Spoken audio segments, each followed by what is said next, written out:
Assalamualaikum warahmatullahi wabarakatuh. Bismillahirrahmanirrahim. Allahumma rabbi sadri sadri wa yassir li amri wahlul 'uqdatam min lisani yafqahu qawli. Baiklah, kita ketemu dalam mata kuliah pengelolaan keuangan negara dan keuangan daerah. Baik, mengawali perkuliahan daring ini atau secara daring, walaupun dirasakan kurang efektif, tapi kita menyesuaikan dengan ketentuan dan suasana pandemi yang entah kapan akan berakhir. Untuk itu, untuk catatan ke depan, mata kuliah ini akan berlangsung secara daring dengan metode ya kita campur-campur sajalah. Metode hari ini saya pakai coba YouTube, nanti suatu saat kita akan Zoom atau Google Meet atau metode yang lainnya. Baiklah, awal dari mata kuliah pengelolaan keuangan negara dan daerah ini, pertama saya sampaikan dulu dasar yuridis. Sebagaimana materi yang telah Anda miliki dan sudah saya share melalui sekretariat, diawali dengan reformasi keuangan negara.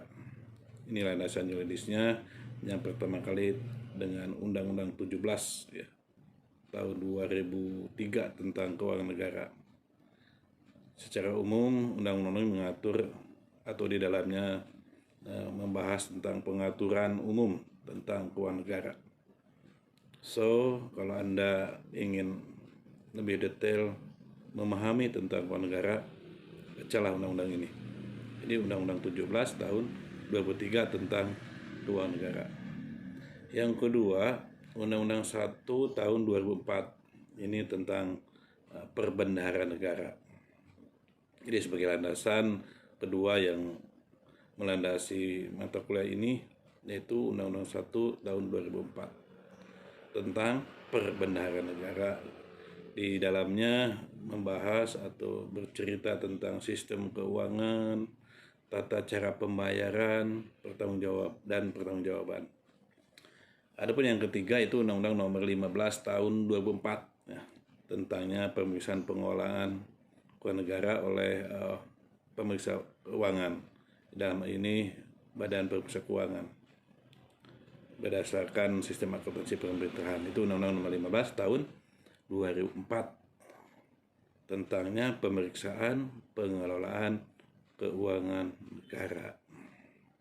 Nah, di sini juga dibahas atau substansinya menyangkut juga pemeriksaan keuangan, pemeriksaan kinerja, dan pemeriksaan tujuan tertentu. Itu pendetailnya. Baik, kita awali dulu dengan apa itu keuangan negara. Keuangan negara. Dari sisi definisi berdasarkan undang-undang yang sudah saya sebutkan tadi, kata kuncinya yang pertama adalah semua hak dan kewajiban negara. Jadi kategori pertama untuk memahami keuangan negara itu adanya hak dan kewajiban negara. Itu yang pertama. Hak yang bagaimana? Kewajiban yang bagaimana? Yaitu yang dapat dinilai dengan uang. Jadi hak dan kewajiban itu harus dapat dinilai dengan uang atau berupa barang. Jadi kata kunci kedua adalah berupa uang atau berupa barang. Saya ulangi, ada hak dan kewajiban negara berupa uang dan atau barang atau maupun barang. Yang ketiga, uang maupun barang tersebut adalah milik negara. Jadi kata kunci ketiga adalah milik negara. Ini di dalam pasal 1 Undang-Undang 17 tahun 2003. Jadi kalau kita rangkaikan, keuangan negara itu adalah semua hak dan kewajiban negara yang dapat dinilai dengan uang serta segala sesuatu baik berupa uang maupun berupa barang yang dapat dijadikan milik negara berhubung dengan pelaksanaan hak dan kewajiban tersebut. Jadi hak negara itu berkaitan atau berhubungan dengan pelaksanaan hak tersebut. Itu pasal 1-nya. Itu dalam arti luasnya itu keuangan negara itu APBN, ya, APBD itu keuangan negara. Terus keuangan negara pada BUMN dan BUMD. Jadi kalau ada umum atau orang mengatakan APBN adalah keuangan negara, ya betul ya. Itu secara arti luas. Artinya di dalam APBN itu tercakup unsur-unsur atau kata kunci dari definisi yang telah kita bahas tadi. Di APBD juga termasuk. Sekarang ruang lingkupnya. Yang pertama tadi kita bahas ada hak apa? Hak negara. Jadi pertama itu ruang lingkupnya ada hak negara untuk apa? Untuk memungut pajak. Jadi yang berhak memungut pajak adalah negara. Kalau di daerah ya daerah. Tanpa mengeluarkan dan mengedarkan uang dan melakukan pinjaman. Jadi ruang lingkupnya pertama adalah hak negara untuk memungut pajak tanpa mengeluarkan dan mengedarkan uang dan untuk melakukan pinjaman. Pertama itu. Yang kedua ada kewajiban negara untuk menyelenggarakan tugas layanan umum pemerintah negara dan membayar pajak tagihan pada pihak ketiga kalau meminjam, ya. Jadi kewajiban negara itu menyelenggarakan tugas layanan umum. Yang ketiga ruang lingkupnya penerimaan dan pengeluaran negara. Negara berkaitan dengan menerima karena tadi atas tagihan pajak tuh menagih pajak berarti ada uang yang diterima. Melaksanakan tugas layanan umum berarti ada uang yang dikeluarkan, ya, pengeluaran negara, merupakan pengeluaran negara. Termasuk di daerah, ya. Kalau daerah mengungut pajak daerah, maka pungutan itu menjadi penerimaan daerah. Ketika daerah membelanjakan dalam bentuk layanan umum, pembangunan dan sebagainya, maka disebutnya pengeluaran daerah. Itu nomor 4. Nomor 5-nya itu kekayaan negara. Nah, ini ruang lingkupnya kekayaan negara, kekayaan daerah yang dikelola sendiri atau oleh pihak lain. Kekayaan negara berkaitan dengan hal tersebut. Yang keenam, kekayaan pihak lain yang dikuasai oleh negara. Dia ada tanah, ada aset orang lain, dikuasai oleh negara, diupayakan jadi uang. Itu juga masuk ruang lingkup keuangan negara. Yang ketujuh, kekayaan pihak lain yang diperoleh dengan menggunakan fasilitas yang diberikan pemerintah. Nah, sebaliknya, fasilitas atau asetnya milik pemerintah dikelola oleh umum swasta menghasilkan bagi hasil. Nah, hasilnya itu menjadi keuangan negara atau keuangan daerah. Seperti itu ruang lingkupnya. Nah, itu. Yang kedua dari sisi pendekatan. Saya ulangi, yang pertama tadi definisi baik secara umum maupun luas, lalu ruang lingkup, atau yang ketiga sekarang adalah pendekatan. Pendekatan keuangan negara itu ada 3. Pertama dari segi proses, kedua dari segi subjek, dan ketiga proses juga ya. Bentar. Dari segi proses satu-satu gitu ya. Keuangan negara pendekatan dari segi proses. Semua hak dan kewajiban negara tadi yang dapat dinilai dengan uang, termasuk di dalamnya kebijakan fiskal, moneter, dan pengelolaan keuangan. Kebijakan fiskal artinya kebijakan yang berkaitan dengan pajak, retribusi, itu fiskal ya, atau pungutan lain yang sejenis. Nah, kalau berkaitan dengan kebijakan bidang fiskal, bidang moneter, ini berkaitan dengan perbankan, ya, suku bunga, pinjaman, dan seterusnya, ya. Yang ketiga, dan pengelolaan kekayaan negara yang dipisahkan. Nah, pengelolaan kekayaan negara yang dipisahkan, atau di daerah pengelolaan kekayaan daerah yang dipisahkan. Nah, ini artinya negara menyertakan sejumlah modal, bisa berbentuk uang dan atau barang, untuk dikelola secara khusus oleh suatu entitas perusahaan. Kalau si entitas ini milik negara disebutnya badan usaha milik negara. Kalau di daerah disebutnya badan usaha milik daerah. Atau oleh swasta boleh. Jadi ada keuangan negara yang dipisahkan, artinya dia sejumlah moda baik berupa uang atau barang dipisahkan dari mekanisme sistem APBN dan atau APBD. Bentuknya bisa berupa uang, bisa berupa tanah atau barang, lalu diberikan untuk dikelola oleh suatu badan, bisa milik pemerintah, bisa milik swasta. Nah, itu maksudnya kekayaan negara yang dipisahkan. Artinya dipisahkan dari sistem, dari undang-undang yang tadi tentang keuangan untuk disertakan, diusahakan, dibisniskan dengan aturan yang berlaku pada bisnis tersebut.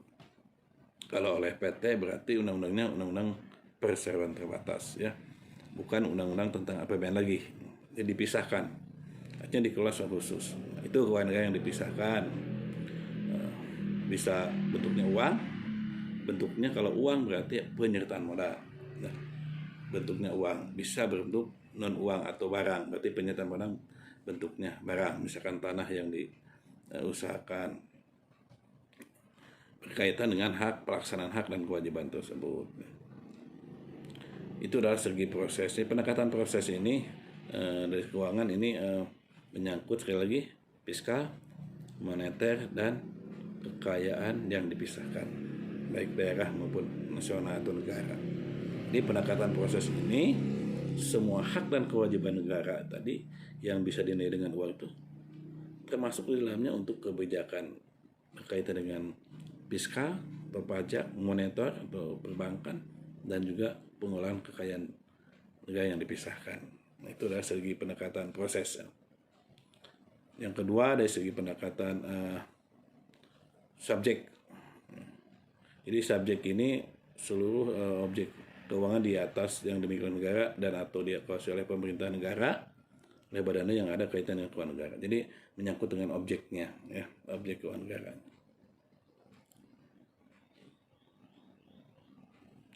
Sekira itu kita lewati dulu yang sebentar itu.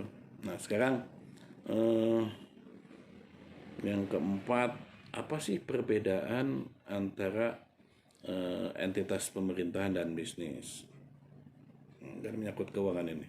Jadi kita coba membandingkan dengan yang dilakukan oleh pemerintah atau negara dan yang dilakukan oleh swasta atau bisnis. Pertama dari segi kepemilikan.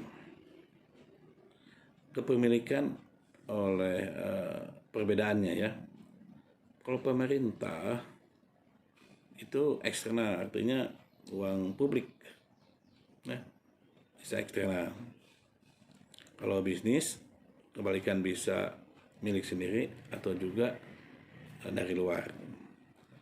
Dari segi sudut pandang dari kepentingan masyarakat, jadi keuangan negara itu sumbernya dari kepentingan masyarakat. Nah, kalau bisnis atau swasta ya milik pribadi, pemegang saham, bisa keluarga ya. Yang kedua, sumber legitimasi. Keuangan negara pada pemerintahan ini sumbernya jelas legitimasi dari warga masyarakat, dari warga negara atau masyarakat pada umumnya, rakyat lah. Sedangkan pada entitas bisnis atau private sector itu ya keuangan dari mana sumber modalnya? Itu dari pemilik modal atau pemegang saham. Beda ya, pemegang saham. Lalu orientasinya untuk apa sih? Untuk pelayan masyarakat kalau negara atau pemerintah. Kalau bisnis profit oriented. Jadi kalau pemerintah itu benefit oriented, kalau bisnis profit oriented. Jadi orientasinya kemanfaatan lebih banyak bagi warga negara atau bagi publik atau bagi rakyat. Kalau swasta ya keuntungan bagi mereka sendiri, si pemegang saham ya, pemilik modal. Bagaimana pengaruh lingkungannya? Kalau pemerintah itu untuk pengaruhnya pada nilai-nilai dan sistem politik. Semua nilai-nilai pada sistem politik harus menjadi acuan atau mempengaruhi kelangsungan dari pemerintah ke usaha pemerintah ya. Kalau swasta itu konsumen yang menentukan. Ketika orang swasta berusaha, maka orientasi konsumenlah yang paling diutamakan. Lalu pelayanan yang dilakukan oleh pemerintah itu diatur dengan regulasi ya. Kalau swasta, uang yang ada lalu dikelola untuk kepentingan konsumen, itu sesuai dengan mekanisme pasar. Itu kira-kira ya secara umum lah perbedaan. Nanti di materi ada gambar-gambar yang menarik ya, bisa Anda baca sendiri. Kembali ke ruang lingkup ya. Jadi ruang lingkup pengelolaan keuangan negara atau ruang lingkup keuangan negara itu sesuai dengan Undang-Undang 17 tahun 2003 ada 3 ya. Pertama pengelolaan moneter, yang kedua pengelolaan fiskal, dan ketiga pengelolaan kekayaan negara yang dipisahkan atau negara khusus untuk proses pengadaan barang jasa ya. Jadi pengelolaan negara yang dipisahkan. Baik, untuk pertama pengelolaan moneter ini apa saja ini kebijakan yang dilakukan. Pengelolaan moneter ini dilakukan melalui serangkaian kebijakan di bidang pajak secara umum ya, di bidang moneter ya, bidang dilakukan oleh pemerintah agar ada untuk artinya tujuannya supaya ada keseimbangan keseimbangan yang dinamis antara jumlah uang yang beredar. Moneter kan tadi saya katakan berkaitan dengan perbankan, keuangan perbankan.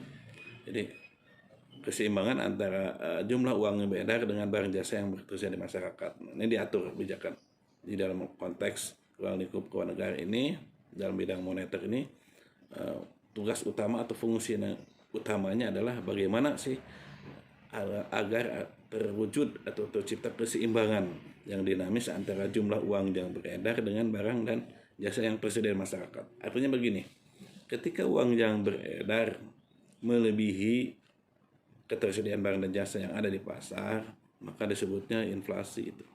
Artinya nilai belinya turun.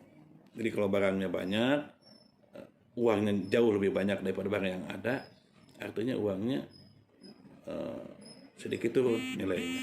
Ini tidak boleh, harus terjadi keseimbangan. Artinya ada uang yang ada dicetak ya, beredar di masyarakat sesuai dengan barang dan jasa yang ada tersedia di masyarakat itu sendiri. Begitu juga sebaliknya, kalau barangnya banyak, uang sedikit, artinya nilai barang itu turun. Seperti itulah kira-kira supply and demand ini, teorinya seperti itu. Yang kedua tadi pengelolaan fiskal ini berkaitan dengan pajak. Ini meliputi fungsi-fungsi pengelolaan kebijakan fiskal ini dalam kerangka ekonomi makro ya. Kerangka ekonomi yang lebih besar, lebih luas nasional, berhubungan dengan pengangguran, juga berkaitan dengan perpajakan ya, berkaitan dengan pabean ya, kepabeanan yang di pelabuhan itu, lalu perbendaharaan, berkaitan dengan pengawasan keuangan, dan lain-lain hal yang berkaitan dengan masalah fiskal ini. Jadi kebijakan fiskal ini adalah kebijakan yang dilakukan pemerintah berkaitan dengan pendapatan atau penerimaan dan belanja. Intinya seperti itu. Saya ulangi, kebijakan fiskal ini berkaitan dengan kebijakan yang berkaitan atau yang berhubungan dengan pendapatan negara dan pengeluaran negara seperti itu. Jadi pengeluaran itu bisa diidentikan dengan belanja, kalau pendapatan diidentikan dengan penerimaan. Ini penerimaan dan belanja, pendapatan dan pengeluaran seperti itulah ya. Itulah kebijakan fiskal. Lalu yang ketiga, ruang lingkupnya adalah pengelolaan kekayaan negara khusus untuk proses pengadaan barang dan jasa yang termasuk dalam pengeluaran negara diatur khusus oleh Kepres.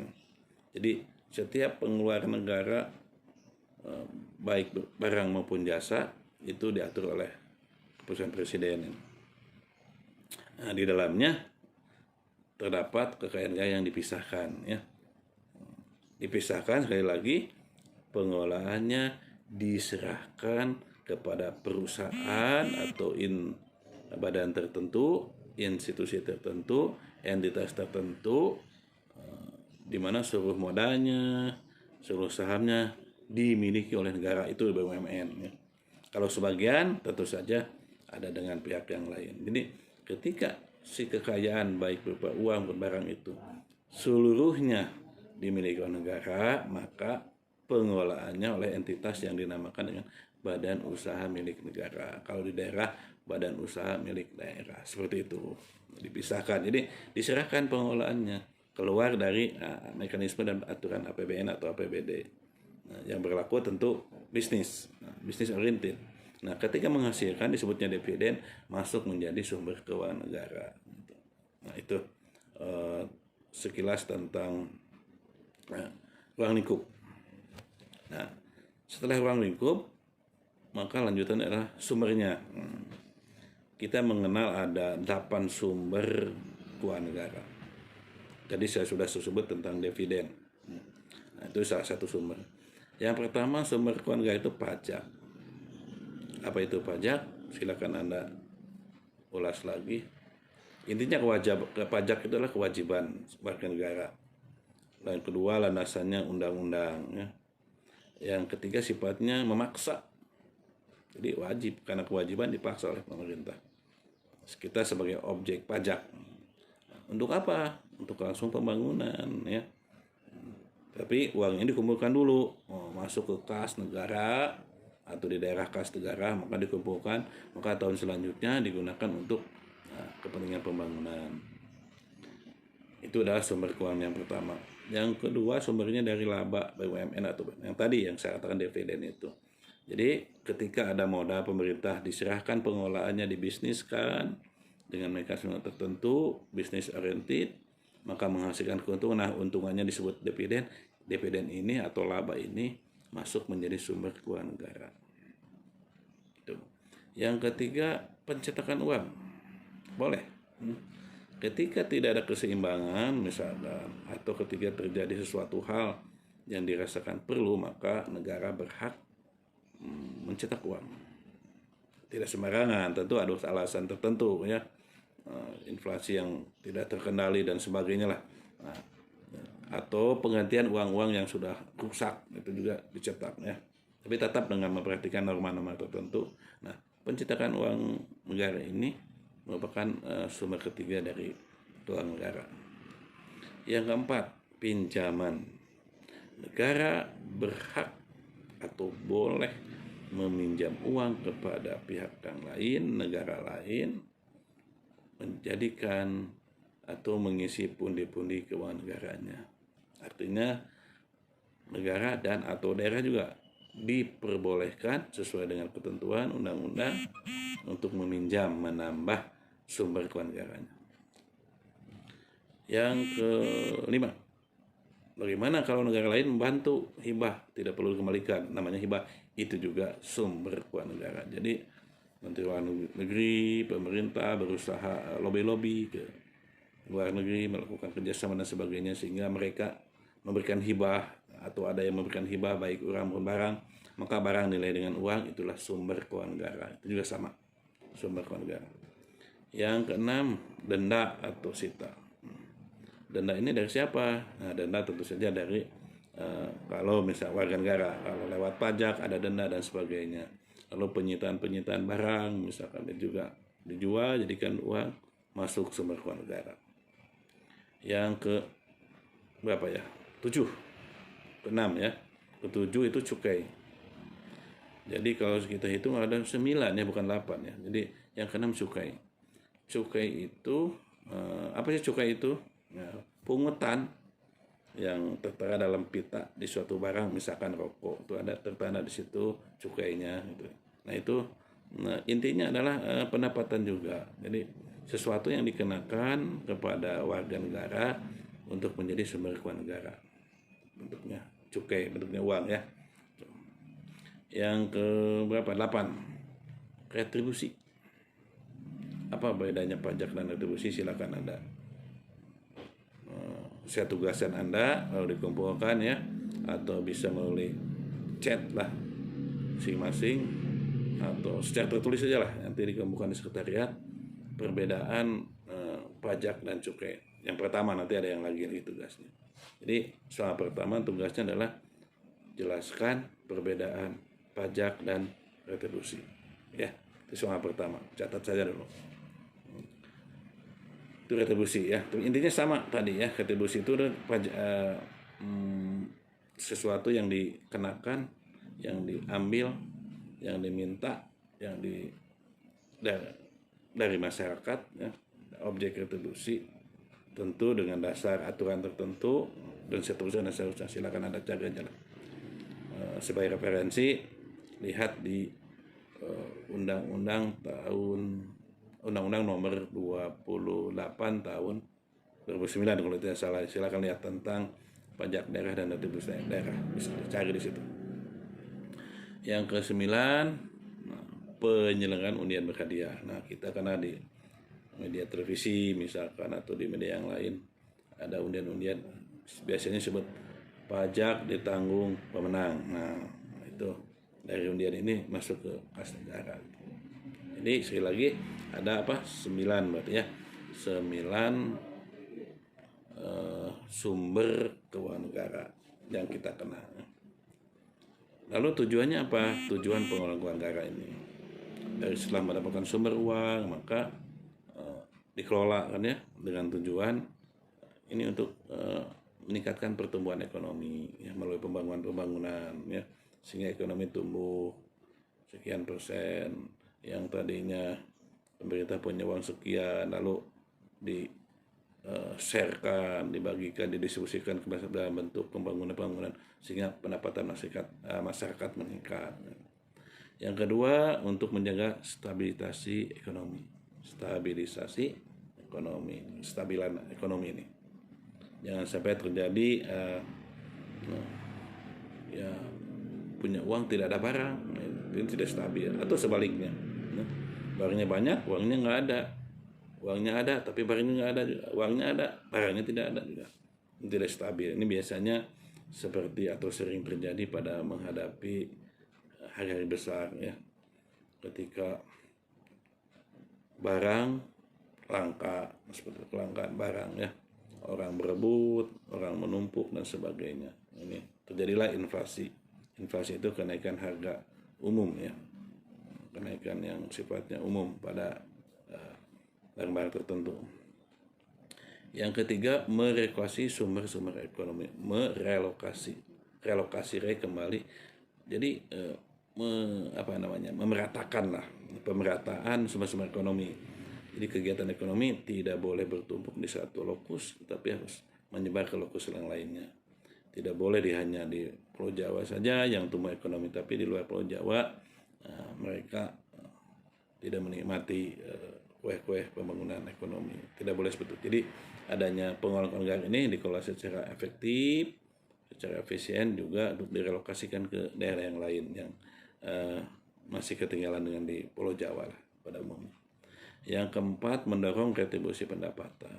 Jadi diinvestasikan kembali ya, sehingga nanti mendapatkan pemasukan kembali untuk negara. Jadi didorong.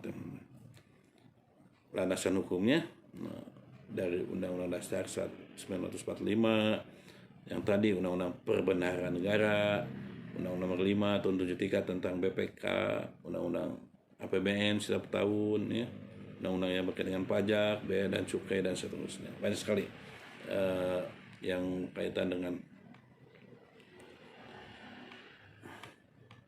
keuangan negara ini. Beberapa poinnya sudah 6 atau 7 poin. Masih banyak waktu. Sekarang tahapan pengolahannya. Tahapan pengelolaan keuangannya. Kalau tahapan artinya suatu proses ya, yang bertahap dari mulai A sampai dan seterusnya. Seperti dalam ilmu manajemen lainnya juga, dalam pengelolaan keuangan negara ini tahapannya diawali dengan perencanaan. Yang kedua pelaksanaan, yang ketiga penatausahaan, ini agak berbeda. Yang keempat pelaporan, dan kelima pertanggungjawaban. Jadi kita kena ada 5 tahapan pengelolaan keuangan.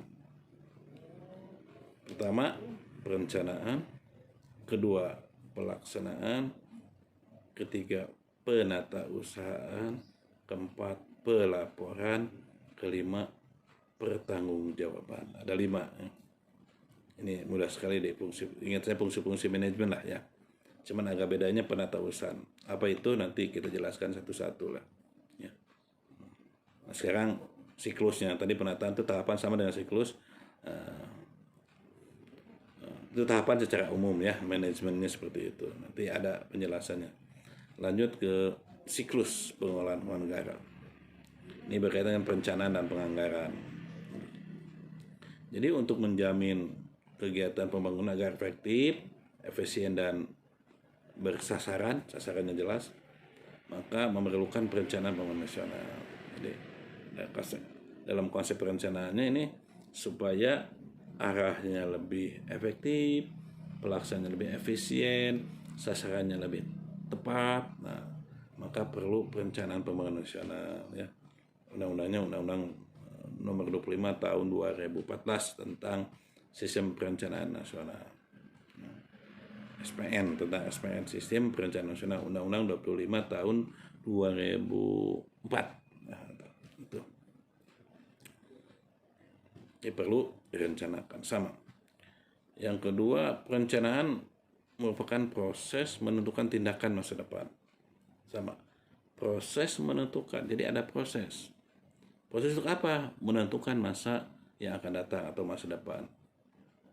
Dengan cara apa? Melalui urutan pilihan-pilihan, sejumlah pilihan, tahap proses ya, tahapan dipilih dengan memperhitungkan sumber daya yang ada, sumber daya yang tersedia. Jadi perencanaan proses tadi, proses menentukan masa depan mau dibawa kemana negara ini. Ada sejumlah pilihan, mau dibuat seperti apa, mau dibangun seperti apa, hasilnya bagaimana, tapi pertimbangannya tetap sumber daya yang tersedia. Nah, itu perencanaan. Nah, di tahapannya ada 4 tahap ya, rencana pembangunan itu. Pertama nyusun dulu rencana disusun. Yang kedua ditetapkan, sudah disusun, tetapkan. Bisa saja, kenapa harus ditetapkan? Kan yang disusun itu banyak, nanti dipilih. Tadi kan menentukan pilihan, dipilih, lalu ditetapkan. Lalu bagaimana setelah pelaksanaan dikendalikan dan dievaluasi pelaksanaannya. Evaluasi pelaksanaan. Jadi 4 tahapan perencanaan pembangunan nasional ya. 4 tahapan perencanaan pembangunan. Menyusun rencana, menetapkan rencana, mengendalikan pelaksanaan rencana, dan mengevaluasi pelaksanaan rencana. Jadi harus ada tahap keempat itu evaluasi. Itu tentang perencanaan. Adapun dalam Undang-Undang 25 Tahun 2004 tentang sistem perencanaan tersebut, ini ruang lingkupnya meliputi, di situ ada RPJP, Rencana Pembangunan Jangka Panjang. Waktunya 25 tahun. Lalu ada rencana pembangunan jangka menengah, waktunya 5 tahun. Ada Renstra, strategis, ada rencana kerja pemerintah, dan ada rencana kerja atau Renja. Itu ya. Jadi di Undang-Undang 25 tersebut juga ada ruang lingkupnya. Ini beberapa perbedaan. Lanjut. Beberapa perbedaan keuangan negara dan keuangan private. Coba kita tinjau lagi dari sisi private sektor juga ya. Pertama dari aspek kelangsungan hidupnya. Ya, aspek kelangsungan hidupnya itu keuangan negara itu hidup dengan sarana yang lebih kompleks, sifatnya kompleks, ya. Artinya tidak sederhana. Ketika terjadi defisit atau kekurangan, pemerintah dapat menetapkan berapa sih defisit yang untuk mengatasinya. Jadi untuk pembangunan dalam setahun itu ketika terjadi defisit atau kekurangan belanja, kekurangan biaya, kekurangan anggaran untuk belanja, maka pemerintah dapat menetapkan berapa sih anggaran defisit yang pas, yang tepat untuk mengatasinya. Jadi si defisit ini boleh direncanakan sebelumnya. Jadi ketika awal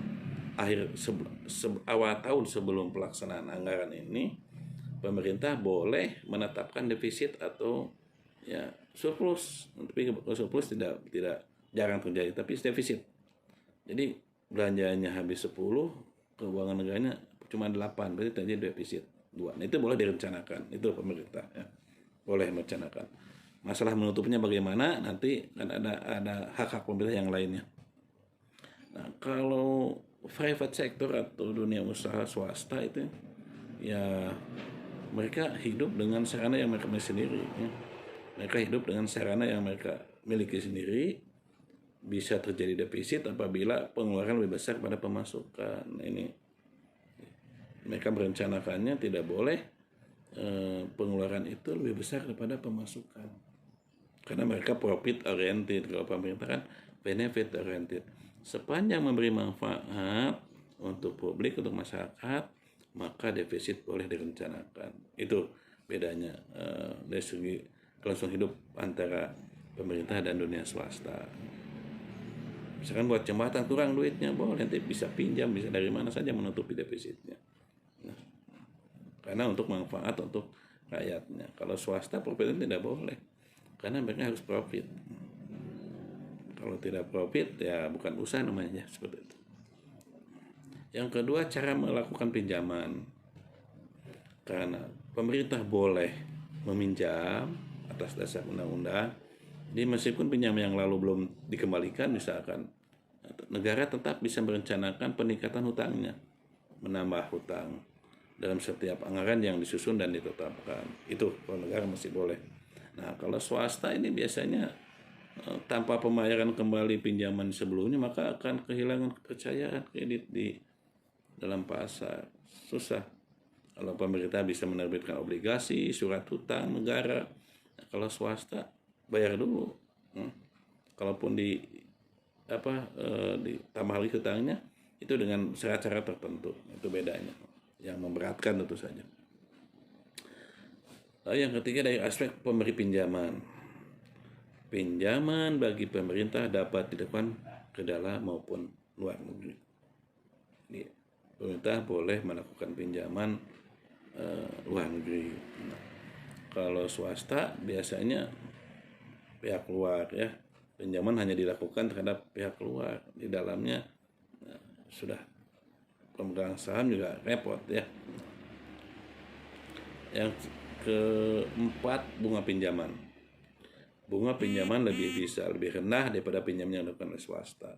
Jadi kalau pemerintah meminjam itu baik di dalam maupun di luar negeri, pada umumnya karena ada kerjasama bilateral dan seterusnya, diplomatik misalkan, maka bunga pinjamannya serendah-rendahnya, seperti itu. Karena jumlahnya besar juga. Nah, kalau swasta itu sesuai dengan ketentuan yang berlaku. Suku bunganya diatur oleh pihak pemberi pinjaman, pihak otoritasnya. Kalau pemerintah boleh lobby, misalkan 0% juga bisa terjadi ya bunga. Lalu pemerintah punya kewenangan mencetak uang tadi. Maka ketika terjadi defisit, pemerintah berkemampuan mencetak uang. Kalau swasta tidak boleh, ya tidak punya kemampuan mencetak uang, tidak berhak, tidak punya kewenangan dan seterusnya. Yang keenam, prinsip anggaran. Nah, itu pemerintah tetap ya, mengikuti prinsip anggaran atau budgeting prinsip ya, budget principles. Kalau swasta market principle bedanya. Jadi kalau swasta itu prinsip-prinsip pasar yang diikuti. Kalau nggak seperti itu ya mati mereka. Yang ketujuh, dari segi perbedaan aspeknya tuh cara penyusunan anggarannya. Ada pemerintah dalam ini merencanakan anggaran pengeluaran ditetapkan dulu, baru kemudian penerimaannya. Jadi menetapkan pengeluarannya dulu, baru penerimaan dari mana, kantor budgetnya. Gitu. Jadi susun kebutuhan, susun pembiayaan dan pengeluaran lainnya, baru ditutup dengan anggarannya dari mana, sumber-sumber yang tadi itu. Ya. Nah, kalau swasta merencanakan kegiatannya dengan mempertimbangkan penerimaan terlebih dahulu, dihitung dulu kira-kira bakal masuk berapa. Swasta seperti itu ya. Karena mereka harus betul-betul menghitung supaya terwujud atau terjadi profit. Nah, itu beberapa perbedaan antara pemerintah dan dunia swasta. Baik, materi selanjutnya tentang APBN dan APBD. Tapi sebelum memasuki sana, saya kira kita cukup 40 menit sajalah di daring ini. Selebihnya saya membuka ruang diskusi ya. Anda boleh sampaikan dan saya juga boleh memberikan quiz atau challenge kepada Anda. Yang tadi satu ya, yang pertama ingat challenge-nya atau tugasnya. Setiap kita pertemuan ada tugas challenge-nya. Ini kalau mau email nanti boleh saya kasih alamatnya email, tapi jelas ya dari siapa di email. Email sajalah kalau supaya Anda tidak perlu ke kampus. emailnya nanti saya tuliskan dulu ya, jadi akhir season ini. Jadi yang pertama challenge-nya atau pertanyaannya, tugasnya pertama sebutkan perbedaan antara pajak dan retribusi. Pajak apa, retribusi apa, kesamaannya di mana, perbedaannya apa, kira-kira seperti itu. Yang kedua, jelaskan apa yang dimaksud dengan kebijakan moneter, kebijakan fiskal, dan pengeluaran atau kekayaan negara yang dipisahkan. Nah, sekali lagi saya ulangi, nomor keduanya jelaskan kebijakan moneter, kebijakan fiskal, dan kekayaan negara yang dipisahkan. Apa maksudnya? Yang kedua, saya kira cukuplah dua dulu itu ya. Tugas Anda boleh di email, nanti saya cari dulu ya. Emailnya nanti di akhir saya sebutkan emailnya.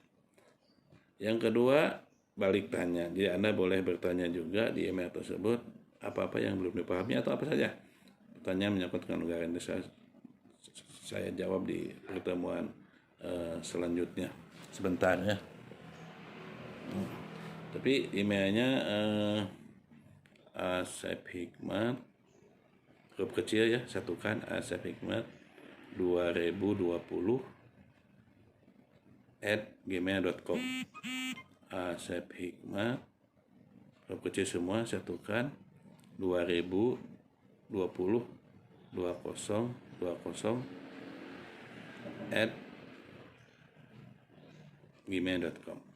itu emailnya seperti itu ya. Jadi boleh sampaikan situ termasuk tugas dan pertanyaannya. Saya kira itu pertemuan pertama mengganti daring pada perkuliahan minggu yang lalu. Nanti selanjutnya saya rekam lagi, saya bagikan lagi untuk di-share ke grup. Jadi semua mahasiswa bergabung di grup ya, semua, baik kelas reguler maupun karyawan. Jadi saya cukup share ke grup saja itu. Itu saja yang bisa saya sampaikan. Mudah-mudahan ada manfaatnya dan selalu jaga kesehatan. Kalau ini nggak pakai masker, saya akan suarakan nanti. Kalau di luar pakai masker, cuci tangan, jaga jarak misalnya. Ya, dengan suasana seperti ini memang tidak enak ya. Tapi apa boleh buat, karena ya ketentuannya juga kita jagalah kesehatan masing-masing. Mudah-mudahan Anda terus bersemangat ya. Walaupun seperti ini, suatu saat mungkin kita akan tatap muka, tapi entah kapan. Kita siap saja. Demikian saya yang bisa sampaikan. Mohon maaf atas kekurangannya. Assalamualaikum warahmatullahi wabarakatuh.